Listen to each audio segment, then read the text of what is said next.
Welcome back to Magic Orthodoxy. My name is David, and this is a deck review. Today, we're going to look at the Gnostic decks from Stuart Palm and Legends. Now, this deck was designed by Stuart Palm. He's a magician.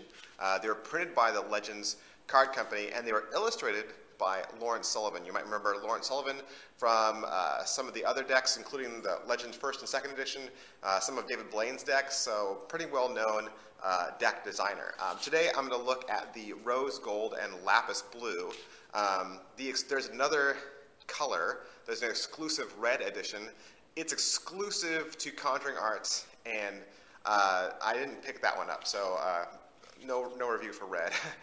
These decks are super limited. Each deck is numbered 1 out of 1,000, so there's only 1,000 of each different one of these colors.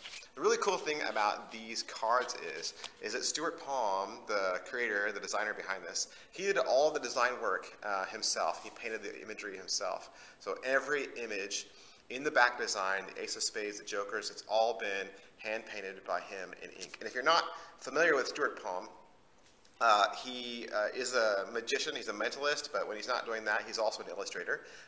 He moved out to Asia in 2010. He works there regularly there as a mentalism and as a hypnotist, and so he's really pretty cool. Stuart now lives in Hong Kong, and you can learn more about him or his work at stuartpalm.com. Now, Gnostic, if you don't know, Gnostic is a Greek word. Gnostic is Greek for knowledge. It's specifically secret knowledge. Gnosticism was a type of, it wasn't really a religion, more so it was a movement. And that movement permeated a lot of Greek culture, and it was kind of a thorn in the side of early Christianity. The Gnostic deck, it was designed by Stuart to kind of inspire passion in those old school, like, hidden mysteries, you know. The deck is just saturated in ancient Gnostic imagery and alchemy symbols.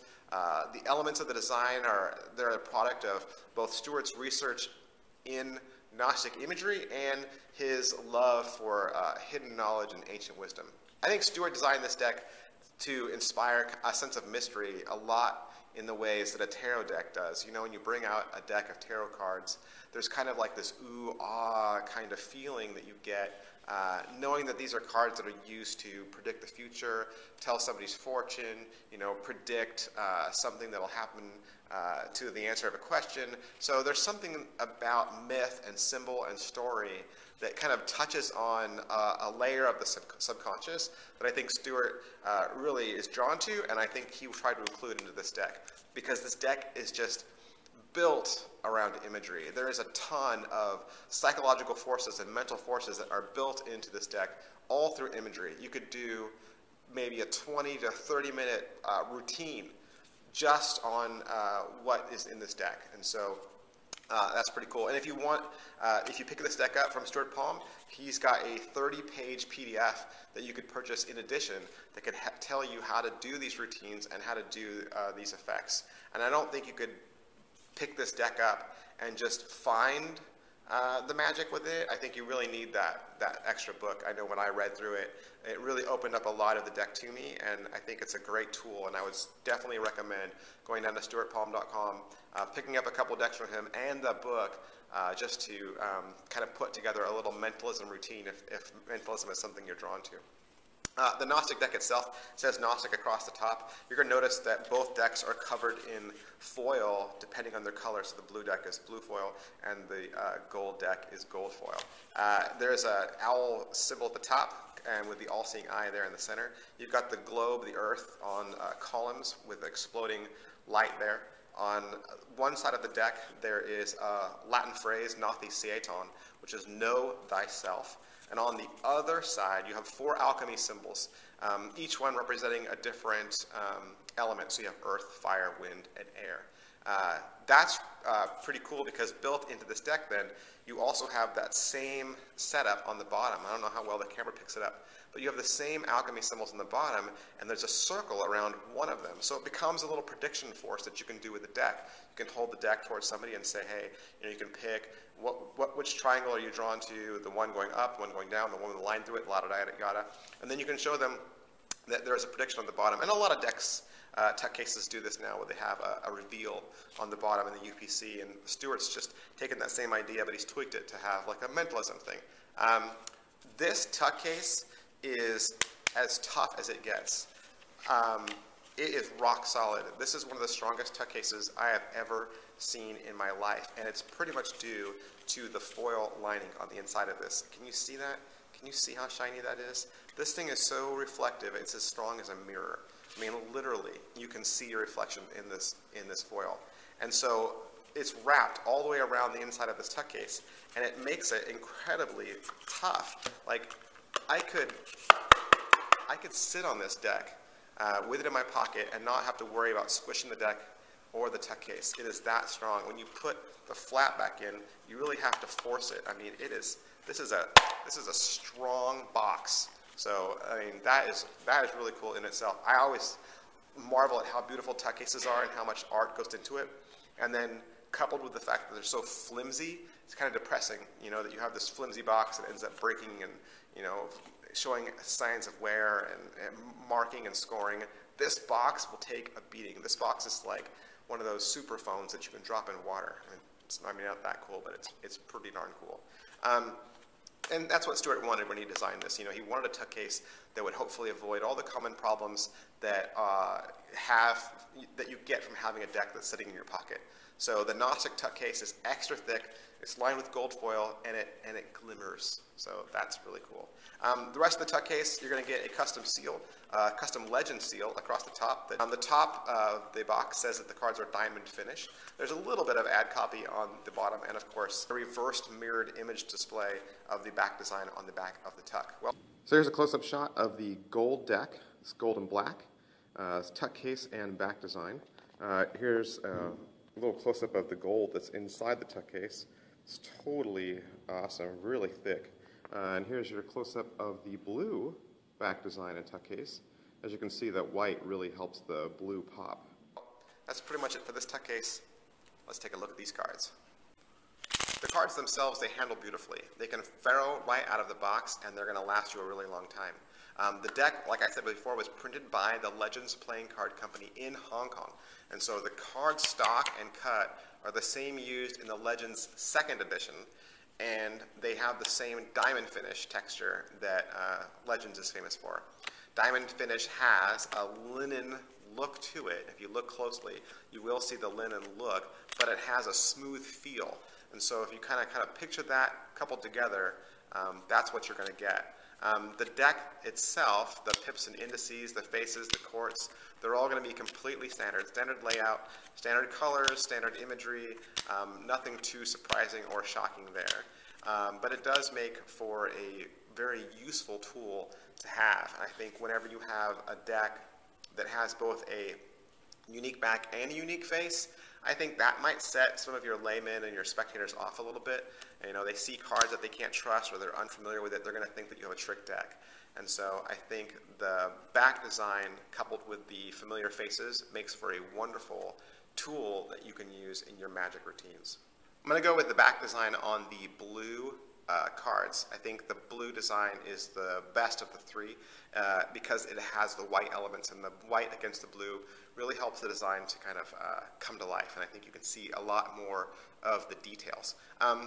Again, the back design, designed by Stuart Palm, there's just a ton of detail and imagery in this.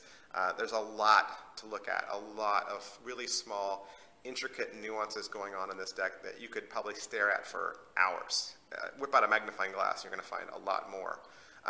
In the center, you're going to notice a couple of things. The first of which is the Labyrinth. There is a Labyrinth design in the very center. It's actually an exact replica of a labyrinth that's in a famous cathedral floor in France. Outside of the Labyrinth, you're going to have the Ouroboros, which is the snake that eats itself. And the two together, with the snake eating itself and the labyrinth on the inside, that creates a one-way back design, a very subtle one-way back design. It's not as blatant as some others, and I think with laymen it would probably fry them if you had the right effect. You'll also notice the cards have a super thin white border. It's actually a 2mm white border, so that makes it also really cool. So it's very pretty in fans and in spreads. And lastly, I will say that the Gnostic deck, these are reader backs. And if you don't know what reader backs are, I'm not going to tell you. But it's a very complicated pattern, and I would again recommend that you pick up Stuart Palm's book in order to decipher it. If you got the Legends deck and you sat staring at the back of the original Legends deck and tried to figure out, well, how do I read these cards? It's going to be that same level of difficulty. And so I would definitely say if you want to use these as reader backs, you're going to want to get Stuart Palm's instructions.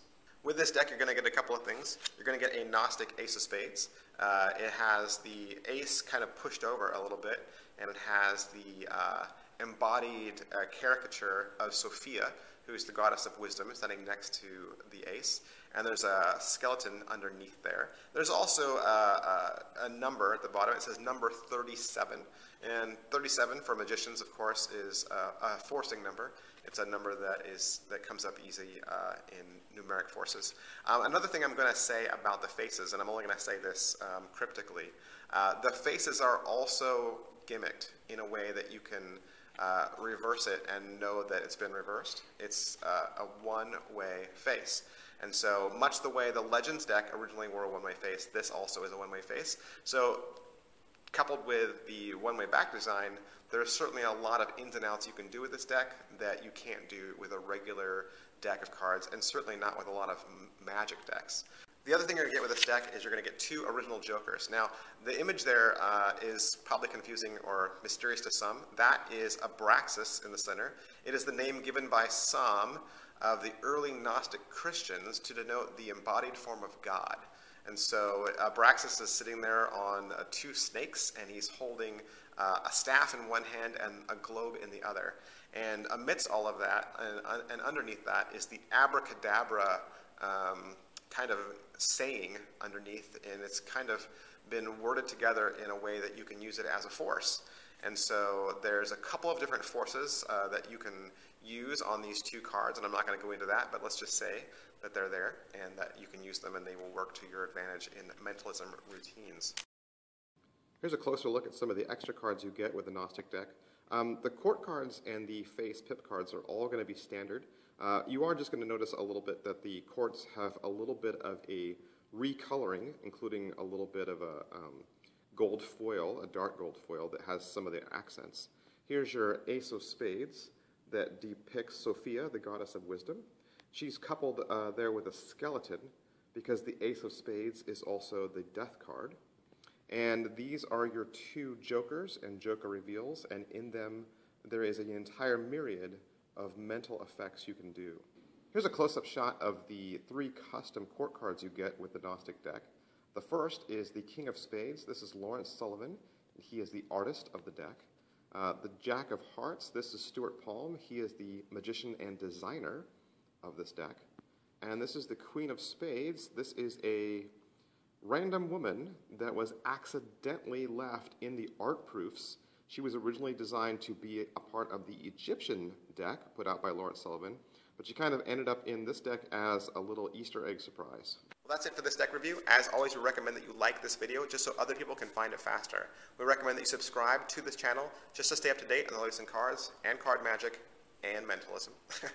Please head on down to stuartpalm.com and give him some of your business. Check out a lot of his decks that he has and his books, and definitely you want to pick some of this stuff up if it's struck a chord with you and you found it interesting. You can follow me on Twitter, which is twitter.com/magicorthodoxy. You can also like my page on Facebook, which is facebook.com/magicorthodoxy. Bye.